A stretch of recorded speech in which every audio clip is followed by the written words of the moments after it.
Mid day মিলের ভাত রান্না হলো না ঝাড়গ্রাম নিউ টাউনশিপের প্রাথমিক বিদ্যালয়ে। মিড ডে মিলের ভাতের বদলে মুড়ি চানাচুর দেওয়া হলো স্কুলের পড়ুয়াদের। জল নেই স্কুলে, জলের অভাবে মিড ডে মিলের ভাত রান্না হলো না স্কুলে।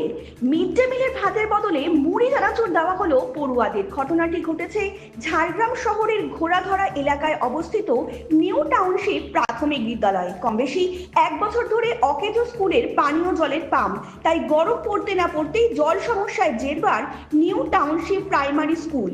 খাস ঝাড়গ্রাম শহরের ঘোড়াধরা এলাকায় সরকারি অনুদানপ্রাপ্ত প্রাথমিক বিদ্যালয়। এখানে পানীয় জলের তীব্র অভাব, ফলে মিলছে না মিড ডে মিল রান্নার জলও। তাই স্কুল চলাকালীন খুদে পড়ুয়াদের ঘিরে উদ্বেগেই থাকতে হয় শিক্ষক শিক্ষিকা সহ অভিভাবকদের।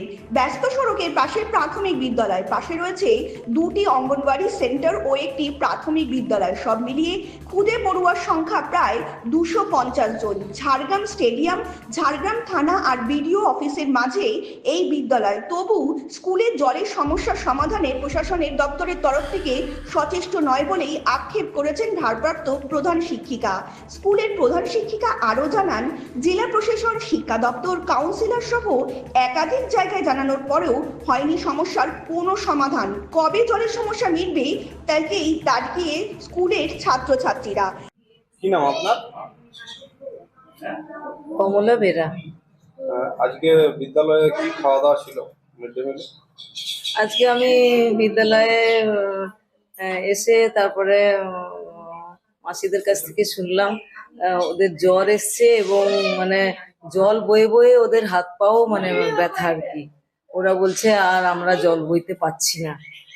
এখান থেকে দেখাচ্ছে মানে হাতগুলো ব্যথা, বড় বড় বালতি টেনে টেনে বলছে। আর প্রত্যেক দিনে ওরা এসে নিয়ে আসি দিয়ে বাচ্চাদের এখানে কোনো মানে ব্যবস্থা নেই পানীয় জলের। আমরা অনেক দূর থেকে এখান থেকে জল নিয়ে এসে বয়ে তারপরে শিশুদের অঙ্গনারী রান্না হয়। সামনে তো আবার স্কুল রয়েছে, সামনে আবার প্রাইমারি স্কুল আছে। পানীয় জলের অনেক অসুবিধা, কষ্ট, ভীষণ কষ্ট এখানে। তাহলে কিভাবে চালাচ্ছেন? আমরা ওই টাইম কলে জল নিয়ে আসি। কি নাম আপনার? আজকে কি খাবার দিলেন আজকে শিশুদের?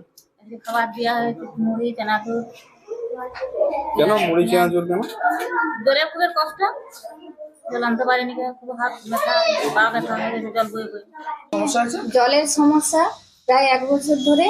আমরা জলের কোনো ব্যবস্থা পাইনি। কমিশনারকেও বলা হয়েছে, আর যিনি হেড দিদিমণি আছে তাকেও বলা হয়েছে, কোনো ব্যবস্থা কেউ করেনি। আমরা টাইম কলে জল থেকে জল নিয়ে এসে রান্না করি। কলে জল না এলে আরো দূর থেকে জল আনতে হয়। Bureau report, রাতদিন news network.